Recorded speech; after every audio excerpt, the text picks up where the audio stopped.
सुद्धा पुढे आलं पाहिजे. आमच्यासारखं माझं वय 56 वर्ष आहे. आता माझ्यासारखा जर म्हातारा माणूस जर येत असेल तर तुमच्यासारखे तरुण हे आलेच पाहिजे. शिक्षणाचा अधिकार मिळाला ना आम्हाला, महत्वाचं म्हणजे बाबासाहेबांनी प्रत्येक कास्टचा विचार केलाय त्याच्यामध्ये, प्रत्येक मुलीचा विचार केलाय त्याच्यामध्ये. जसं तर मी संविधानाबद्दल असं सांगू शकते की मी ह्या जगामध्ये जे काय माझं अस्तित्व आहे ते फक्त संविधानामुळेच आहे. जे की मी आयुष्यामध्ये जे काय आहे ते सर्व काही संविधानामुळे आहे. आपल्या भारत देशामध्ये 28 राज्य, 7 धर्म, 3500 जाती, 25,000 उपजाती, 550-400 भाषा, हजारो बोल्या, हजारो संस्कृती, विविध परंपरा, विविध वंशाचे लोक राहतात. ह्या सर्वांना एका चौकटीमध्ये बांधून ठेवण्याची ताकद फक्त भारतीय संविधानात आहे.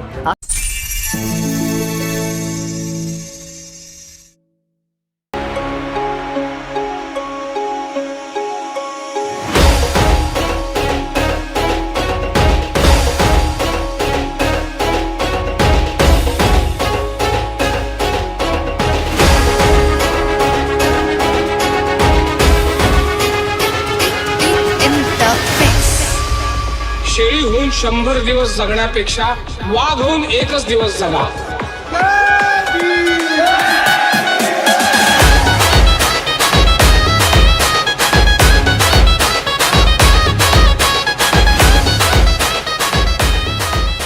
जय भीम, नमो बुद्धाय. सर्वांना भारतीय संविधान दिनाच्या हार्दिक शुभेच्छा. तर आज आपण भारतीय संविधान दिनाचा साजरा करण्यासाठी भारतरत्न डॉक्टर बाबासाहेब आंबेडकर उद्यान पुणे येथे जमलेला आहोत. तर इथं भारतीय संविधान दिनाचा साजरा केला जात आहे. क्रांती सूर्य तू, शिल्पकार तू, भारताचा बोधिसत्व मूक नायका. मोडल्या रूढी त्या परंपरा, दिव्यतेच्या तूच सकल न्यायदायका.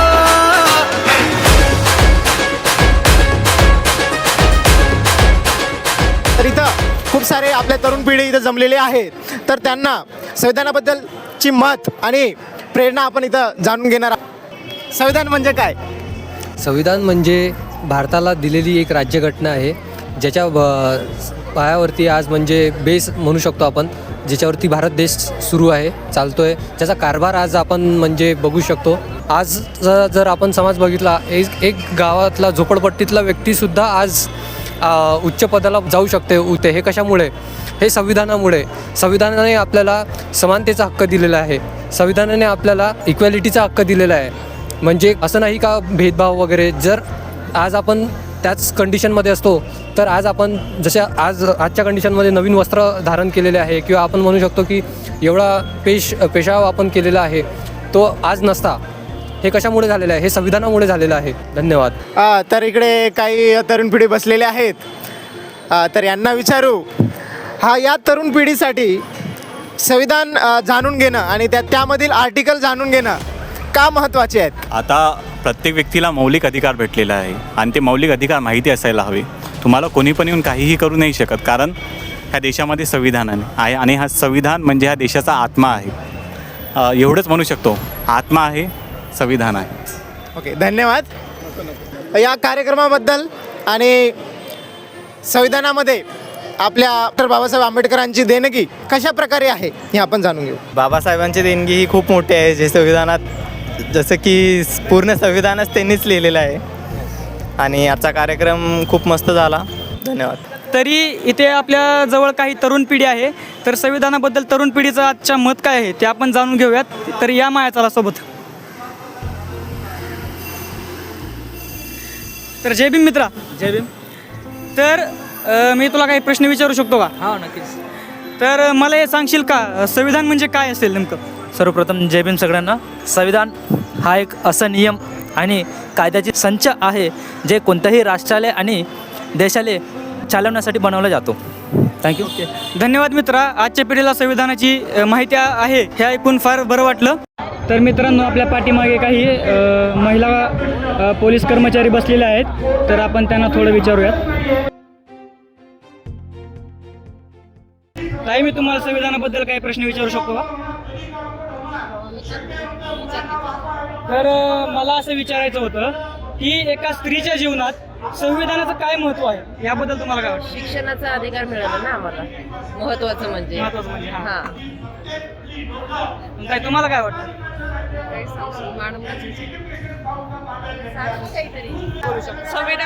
संविधानामुळे स्वातंत्र्य मिळालं, स्त्रियांना शिक्षणाचा अधिकार मिळाला, जे पण सगळे अधिकार तर संविधानामुळेच आपल्याला भेटले. पण स्त्रीसाठी शक्यतो त्यांनी भरपूर कायदे वगैरे केलेले.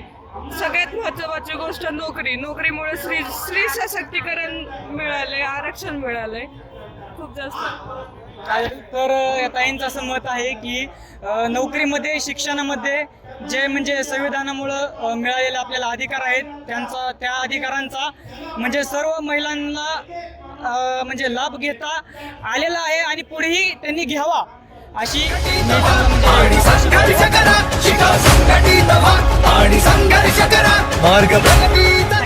तर आपण इथे अजून थोडे काही मित्र बसलेले आहेत आणि इकडे पण थोडे काही मित्र बसले आहेत. तर सर्वप्रथम आपण इकडे जाऊयात. तर मित्र, मला सांगशील का संविधानाची स्थापना कधी झाली होती? हां, सर्वप्रथम सर्वांना संविधान दिनाच्या हार्दिक शुभेच्छा. तर 26 नोव्हेंबर 1949 रोजी संविधानाची स्थापना झाली. 26 नोव्हेंबर 1950 रोजी संविधानाची अंमलबजावणी झाली. तर संविधान आपल्या सर्वांना स्वातंत्र्य, समता आणि हक्क देतो. तर आपण सर्वांनी आदर ठेवावी आणि त्याचे नियम पाळावी. धन्यवाद मित्रा, खूप खूप तुझे पुढील वाटचालीची शुभेच्छा.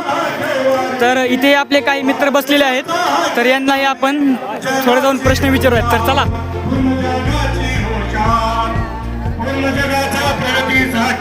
तर मित्रा, मी तुला काही प्रश्न विचारू शकतो का? हा, विचारा ना. तर मला हे सांगशील का आपण संविधान दिन का साजरा करतो? सर्वांना जय भीम, नमो बुद्धाय. संविधान दिनाचं सर्वप्रथम तर तुम्हाला सगळ्यांना खूप खूप हार्दिक शुभेच्छा.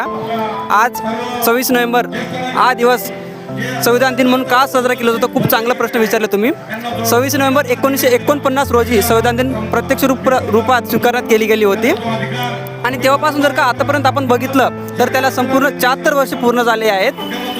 आणि तेव्हा संविधान बनवताना त्यामध्ये डॉक्टर बाबासाहेब आंबेडकरांनी जे मसुदा समितीचे अध्यक्ष होते त्यांनी त्यामध्ये आपल्या भारत देशातील सर्वांना स्वातंत्र्य, समता, न्याय, बंधुत्व यांची जाणीव करून देत होते. भारतातील सर्व नागरिकांना समान हक्कांची त्यामध्ये त्यांनी तरतूद केली होती. त्याचप्रकारे बाबासाहेबांनी लोकशाहीला पाठिंबा देणे हे पण त्यामध्ये सांगितले गेले होते. तर या सर्व गोष्टींचं जाणीव करून देण्यासाठी आज संपूर्ण भारत देशामध्ये संविधान दिन म्हणून साजरा केला जातो. धन्यवाद मित्रा. याचं मत ऐकून असं खूप बरं वाटलं की आजच्या पिढीला ही संविधानाबद्दल खूप सारी अशी माहिती आहे. तर आपण संविधानाचा इतिहास तरी सर्वांनाच माहीत आहे. तर आपण जरा चालू घडामोडीशी निगडीत काही मित्रांना प्रश्न विचारू. तर चला, इथे आपले अजून 2 मित्र बसलेले आहेत, तर या मित्रांसाठी आपण प्रश्न विचारू. तर जय भीम मित्रा, मला तुला काही प्रश्न विचारू शकतो का? हा, ठीक आहे, विचारू शकतो. तर आपल्याला संविधान पाळण्याची का गरज आहे असं तुला वाटतंय? आजच्या काळात संविधान पाळणे खूप गरजेचं आहे, कारण ते लोकशाही टिकवून ठेवते आणि सत्तेचा गैरवापर रोखते आणि सगळ्यांना समान न्याय, नागरिकांना न्याय, समानता आणि स्वातंत्र्यही सुनिश्चित करते. धन्यवाद. अच्छा, धन्यवाद मित्रा. याने असं खूप सुंदर असं उत्तर दिलेलं आहे की आपण संविधान पाळण्याची का आवश्यकता आहे म्हणून. समता दलाचे लोक आपल्याला दिसत आहेत, तर त्यांना जाऊन आपण थोडं विचारू त्यांना संविधानाबद्दल काय वाटतंय.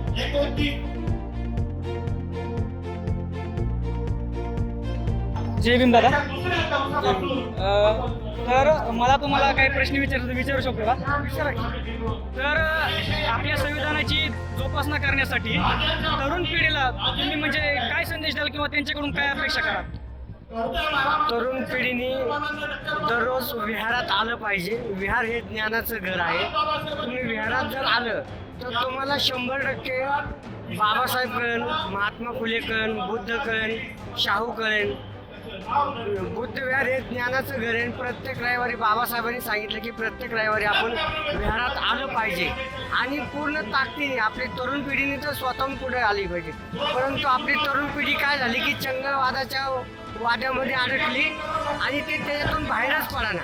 आपण ते सगळं सोडलं पाहिजे. आपण आपली कला दाखवली पाहिजे, परंतु आपण हे पण जोपासलं पाहिजे. ही खरी काळाची गरज आहे आणि बाबासाहेबांनी दिलेली जी घटना आहे याचं आपण खरे शिलेदार आहोत हे आपण ठामपणे सांगितलं पाहिजे. त्यासाठी आपण स्वतः पुढे आलं पाहिजे. आमच्यासारखं माझं वय 56 वर्ष आहे. आता माझ्यासारखा जर म्हातारा माणूस जर येत असेल तर तुमच्यासारखे तरुण हे आलेच पाहिजे. समाजाचं रक्षण करायला तुमच्यासारखे सैनिक तयार झाले पाहिजे. नीळ टोपी असा कोणी घालत नाही.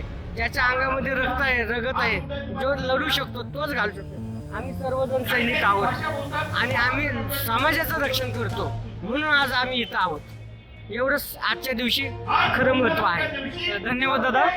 तर दादांचं असं मत होतं की सर्वांनी म्हणजे तरुण पिढीने पुढे येऊन जर रविवारी म्हणजे विहारात जाऊन ज्ञान घेतलं पाहिजे. जे आपल्या संविधानातले कायदे आहेत त्या कायद्यानुसार चाललं पाहिजे. जर आपण ही सुरुवात आपल्यापासून करू तर अजून 4 लोक आपल्याला बघून ती सुरुवात करतील. तर धन्यवाद दादा. तर मित्रांनो, आत्तापर्यंत आपण संविधानाचा इतिहास हा जाणून घेतलेला आहे. पण संविधान म्हटलं की महामानव डॉक्टर बाबासाहेब आंबेडकर यांचंच नाव का समोर येतं? तर हा प्रश्न आपण कोणाला तरी विचारून पाहूयात, बघू त्याची प्रतिक्रिया काय असेल. तर इथं काही मित्र उभा दिसत आहेत, तर आपण यांच्याकडे जाऊयात. तर जय भीम मित्रांनो. जय भीम. जय भीम. तर मी तुम्हाला काही प्रश्न विचारू शकतो का? हा, विचारा.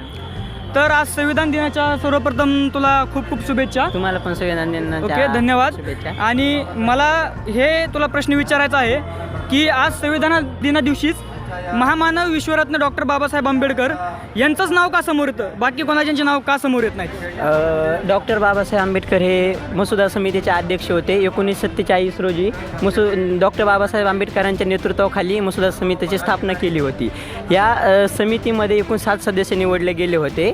त्या 7 सदस्यापैकी 2 सदस्य हे दिल्लीहून जाणे न करते, म्हणून ते जास्त संविधान सभेच्या लक्ष देऊ नाही शकले. आणि 1-2 जण होते तर त्यानं राजीनामा दिला होता. आणि 1 जणाची तब्येत ठीक नसल्यामुळे तो पण राजीनामा दिला होता. म्हणून सर्व संविधान मसुदा तयार करण्याचं काम हे डॉक्टर बाबासाहेब आंबेडकरांच्या हाती आले होते. ह्या कारणामुळे आज डॉक्टर बाबासाहेब आंबेडकरांचे नाव आपण घेतो. जय भीम मित्रांनो. जय संविधान. जय संविधान. तर मित्रांनी खूप चांगला असा आपल्याला जय भीम मित्रांनो आपल्याला खूप छान असा प्रतिसाद दिलेला आहे. अशी म्हणजे आपल्याला अपेक्षाही नव्हती की आजच्या तरुण पिढीला ही सर्व काही गोष्टी माहीत असतील. तर महामानव विश्वरत्न डॉक्टर बाबासाहेब आंबेडकर यांना हे दिलं जाणारं श्रेय हे कशामुळे दिलं जातं आहे हे आपल्याला मित्रांनी स्पष्ट केलेलं आहे. तर इथे आज आपल्यासोबत काही भगिनी आहेत, तर त्यांना आपण थोडं संविधानाबद्दल विचारूयात. तर या माझ्यासोबत. संविधानामुळं म्हणजे तुम्हाला काही फायदे झालेत किंवा संविधानाची गरज का पडली गेली? संविधानाची गरज तर आहे आपल्या देशाला आणि फायदे तर महिलांना पण आहेत, खूप फायदे आहेत त्याचे. बाबासाहेबांनी प्रत्येक कास्टचा विचार केला आहे त्याच्यामध्ये, प्रत्येक मुलीचा विचार केला आहे त्याच्यामध्ये. जसं की प्रेग्नन्सीमध्ये तुम्हाला मी सांगितलं, त्यांना पगारी सुट्टी असते, 6 महिने त्यांना तो रेस्ट असतो आणि त्याच्यामध्ये वर्क फ्रॉम होम पण ते करू शकतात. ते सुद्धा त्यांच्यामुळेच आम्हाला भेटलं आहे. जसं की कॉलेजमध्ये ॲडमिशन कास्टवरून कमी फी वगैरे जे आपल्याला शिकायला नाही मिळत, आपल्या घरचे तेवढे फी अफोर्डेबल नाही करू शकत, ते पण बाबासाहेबांमुळे मिळालं आहे आपल्याला. जसं की आरक्षण, त्याच्यामुळे आपण फी कमी भरतो कॉलेजला, त्याच्यामुळे आपल्याला शिक्षण कंप्लीट होतं. आपले काय स्वप्न असतात ते सुद्धा आपण कंप्लीट करू शकतो. जसं की मी पण आता लास्ट इयरला आहे, मग त्याच्यामुळं मी पण एवढी फी ॲक्च्युली नाही देऊ शकले. त्यामुळे मला त्या कास्ट सर्टिफिकेटमुळं हाफच फी आहे कॉलेजमध्ये पण. त्यामुळे आता आम्ही शिक्षण घेऊ शकतो आहे, पोलीस भरती पण देते आहे मी. त्याच्यामुळं तर महिलांना खूप फायदे आहेत बाबासाहेबांमुळे आणि संविधानाची तर खूप गरज आहे आपल्या सर्वांना. ओके, तर ताईंनी थोड्या शब्दात सांगितलं आहे की संविधानाची आपल्या भारताला का गरज पडली. यावर थोर कवयित्री आठवले मॅडम म्हणतात की यात तुझे पण हित आहे, यात माझे पण हित आहे. अरे नादान माणसा, संविधान हे तर मानवतेचे गीत आहे, संविधान हे मानवतेचे गीत आहे. धन्यवाद. जय भीम. समोर आपल्या 2 मित्र उभा आहेत, तर त्यातल्या एकाला आपण जाऊन प्रश्न विचारूयात. तर या माझ्यासोबत चला. तर सर्वप्रथम संविधान दिनाच्या तुम्हाला हार्दिक शुभेच्छा मित्रांनो. मी तुला काही प्रश्न विचारू शकतो का? हो मित्र. तर मला तू हे सांगशील का आपल्या संविधानाची ताकद काय आहे? असं तुझ्या मते तुला काय वाटतं की संविधानाची ताकद आपण कशाला म्हणू शकतो? संविधानाची ताकद अशी आपल्याला थोडे शब्द म्हणजे जास्त सांगता येणार नाही, पण थोड्या शब्दात मी तुला सांगण्याचा प्रयत्न करतो.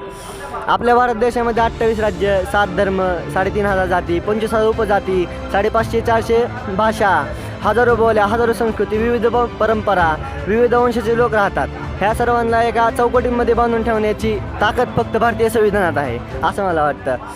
आणि ह्या संविधान सर्वांना हार्दिक शुभेच्छा. आणि एकच तुम्हाला मी आवाहन करतो की संविधान वाचूया, संविधान समजूया आणि लोकशाही टिकवूया. तर धन्यवाद मित्रा. तर आता आपल्या मित्रांनं जे मत मांडलेलं आहे ते असं होतं की आपण आपल्या देशामध्ये विविध असे राज्य आहेत, विविध असे केंद्रशासित प्रदेश आहेत आणि विविध धर्माचे, लिंगाचे, पंथाचे लोक सोबत आपण एकजुटीने राहत आहोत. तरी हे संविधान हे त्यांना एका चौकटीत बांधून ठेवण्याचं काम करत आहे. तर असा याचा कॉन्सेप्ट होता. सगळ्यांना माझ्या वतीने संविधान दिनाच्या हार्दिक शुभेच्छा. जय हिंद, जय भीम, जय संविधान. जय हिंद, जय भीम, जय संविधान. धन्यवाद. जय भीम, जय हिंद, जय संविधान. भीमराया माझा भीमराया भारताचा पाया.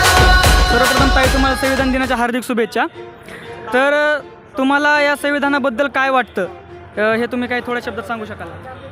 तर मी संविधानाबद्दल असं सांगू शकते की मी ह्या जगामध्ये जे काय माझं अस्तित्व आहे ते फक्त संविधानामुळेच आहे. जे की मी आयुष्यामध्ये जे काय आहे ते सर्व काही संविधानामुळे आहे. ओके, धन्यवाद ताई. तर ताईंचं असं मत होतं ह्या ज्या समाजात त्यांना म्हणजे वावरण्याचे जे स्वातंत्र्य आहे, जे महिलांना दिलेलं अधिकार आहेत, त्यामुळे ते या समाजात प्रत्यक्षपणे असे वावरू शकतात, त्यांचे हक्क मांडू शकतात, त्यांचा न्याय मागू शकतात. तर धन्यवाद. मित्र असा रील्स स्क्रोल करताना दिसत आहे, तर त्याच्या आपण प्रतिक्रिया जाणून घेऊयात. तो काय नेमकं बोलू शकतो संविधानाबद्दल. या तर मित्र जय भीम. जय भीम. तर मी तुला काय प्रश्न विचारू शकतो का? हो, विचारा ना. तर मला असं विचारायचं होतं की तुझ्या मनात संविधानाबद्दल काय भावना व आदर आहे? भावना व आदर. हां, माझ्या मनात संविधानाबद्दल खूप आदर आहे. कारण संविधान हे आपल्या देशाला एकजूट करतं, सगळ्यांना सामान्य न्याय देतो व संविधानामुळेच आपला देश विकसित होतो, विकासाच्या पायऱ्यावर मार्गावर जातो. यावर माझा विश्वास आहे. कारण संविधान हे आपल्याला न्याय देतो, सगळ्यांना सामान्य न्याय देतो, सगळ्यांना सामान्य हक्क देतो. आपल्या देशातलं संविधान हे जगातलं सगळ्यात मोठा संविधान आहे. आणि जय भीम, जय भारत. जय भीम मित्रा, धन्यवाद, तुझे खूप खूप धन्यवाद. चालतंय. तर मित्रांनो, आपण कार्यक्रमाबद्दल बोलायचं राहून गेलो. कार्यक्रम कसा झाला, काय झाला, तर त्याबद्दल कोणाला तरी विचारूया. तर मित्रा जय भीम. जय भीम. तर तुला संविधानानिमित्त काय प्रश्न विचारू शकतो का मी? विचारा.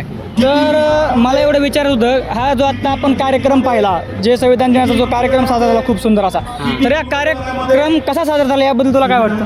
हा कार्यक्रम चांगल्या प्रकारे साजरा झाला आहे. कारण 26 नोव्हेंबर हा दिवस संविधान दिवस म्हणून साजरा केला जातो. कारण इथं नाही का चांगल्या प्रकारे मोठे सरांनी हा कार्यक्रम नाही का साजरा केला आहे. 26 नोव्हेंबर संविधान दिन. कारण चांगल्या प्रकारे भाषण दिले आणि सर्वजण उपस्थित वेळेवर राहून नाही का कार्यक्रमात आयोजित केले होते. म्हणून नाही का कार्यक्रम बघून मला खूप आनंद झाला आहे. आणखी माझे मित्र सर्वांनी भाषण दिले आणि तिथून दूर बघून नाही की त्या कार्यक्रमामध्ये उपस्थित राहून सर्वांनी कार्यक्रम चांगल्या प्रकारे ऐकून घेतले आहे. ते सर्व बघून मला आनंद झाला, आणखी छान वाटलं. तर धन्यवाद मित्रा, तुला पुन्हा एकदा संविधान दिनाच्या खूप खूप शुभेच्छा. तर मित्रांनो, जाता जाता एक आपण गीत सादर करत आहोत. कष्ट केले तर माझ्या अभिमाने आहे की त्याच्या 4 ओळी. ठीक आहे, सर्वांनी माझ्या मागे म्हणायचं. कष्ट केले तर माझ्या अभिमाने, कष्ट केले तर माझ्या अभिमाने, जाण त्याची तुम्हाला उद्या रे, जाण त्याची तुम्हाला उद्या रे. कष्ट केले तर माझ्या अभिमाने, कष्ट केले तर माझ्या अभिमाने, जाण त्याची तुम्हाला उद्या रे, जाण त्याची तुम्हाला उद्या रे. संविधान दिले भारताला, संविधान दिले भारताला, जाती जातीत वाटू नका रे, जाती जातीत वाटू नका रे. संविधान दिले भारताला, संविधान दिले भारताला, जाती जातीत वाटू नका रे, जाती जातीत वाटू नका रे. धन्यवाद. जय भीम. जय भीम. आपण आज इथे येऊन सर्वांच्या अशा खूप सुंदर प्रतिक्रिया जाणून घेतलेल्या आहेत व संविधानाबद्दल आजच्याही तरुण पिढीला खूप काही माहिती आहे. तर एवढं बोलून मी संपवतो. जय भीम, जय हिंद, जय संविधान, जय